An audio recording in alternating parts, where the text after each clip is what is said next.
Hi class. We are on chapter 12 of our Read Aloud, A Long Walk to Water. Southern Sudan, 2009. An iron giraffe. A red giraffe that made very loud noises. The giraffe was a tall drill that had been brought to the village by the two men who had visited earlier.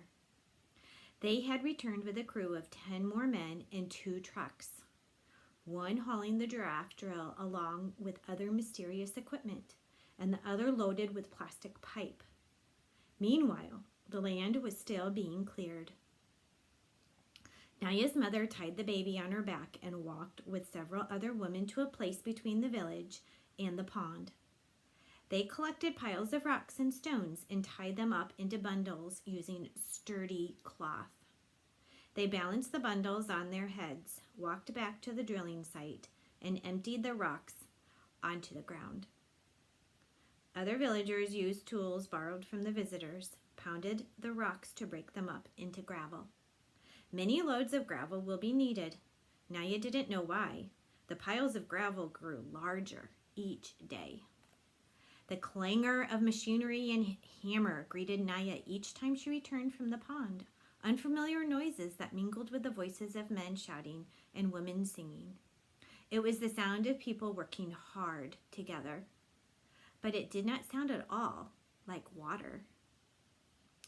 Etang Refugee Camp, Ethiopia, 1985. Mother, please. Salva opened his mouth to call out again, but the words did not come. Instead, he closed his mouth, lowered his head, and turned away. The woman in the orange headscarf was not his mother. He knew this for certain, even though she was still far away and he had not seen her face. Uncle's words came back to him. The village of Long Arik was attacked, burned. Few people survived. No one knows where they are now. In the moment before calling out to the woman a second time, Salva realized that what Uncle had truly meant. Something Salva had known in his heart for a long time. His family was gone. They had been killed by bullets or bombs, starvation or sickness. It did not matter how. What mattered was that Salva was on his own now. He felt as though he were standing on the edge of a giant hole, a hole filled with the black despair of nothingness. I am alone now. I am all that is left of my family. His father, who had sent Salva to school, brought him treats like mangoes, trusted him to take care of the herd. His mother always ready with food and milk and a soft hand to stroke Salva's head. His brother and sisters, whom he had laughed with and played with and looked after, he would never see them again. How can I go on without them? But how can I not go on? They would want me to survive, to grow up and make something of my life, to honor their memories. What was it that Uncle had said during the first terrible day in the desert? Do you see that group of bushes? You need only to walk as far as those bushes. Uncle had helped him get through the desert that way, bit by bit, one step at a time. Perhaps, Salva could get through life at the camp in the same way. I need only to get through the rest of the day, he told himself. This day and no other.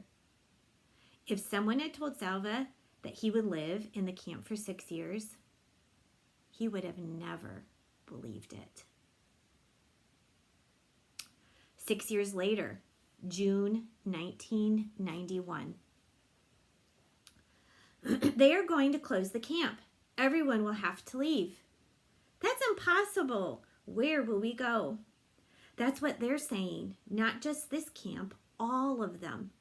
The rumors skittered around the camp. Everyone was uneasy as the days went by. The uneasiness grew into fear. Salva was almost 17 years old now, a young man. He tried to learn what he could about the rumors by talking to the aid workers in the camp. They told him that the Ethiopian government was near collapse.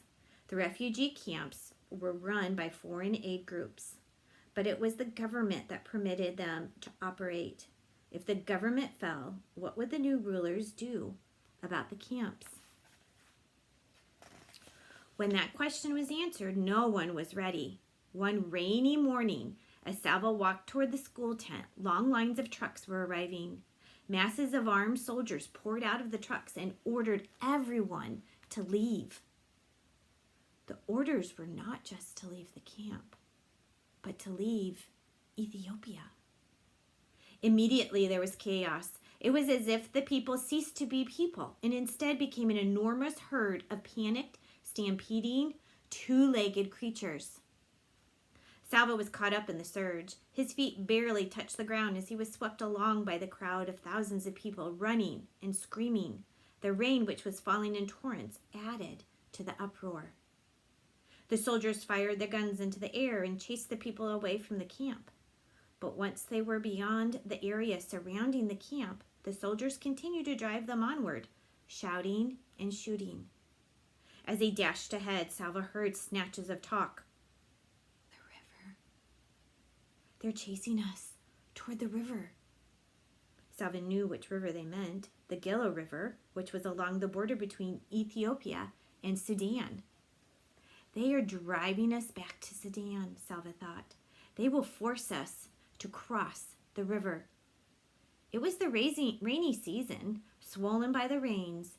The Gilo's current would be merciless. The Gilo was well known for something else too. Crocodiles.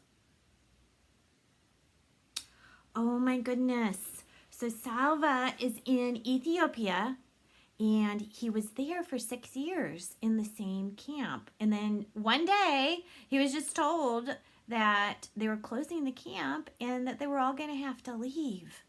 So now I'm wondering, where is Salva going to go?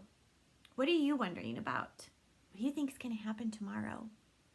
Well, or in the next chapter that we'll read tomorrow. Well, I guess we'll find out.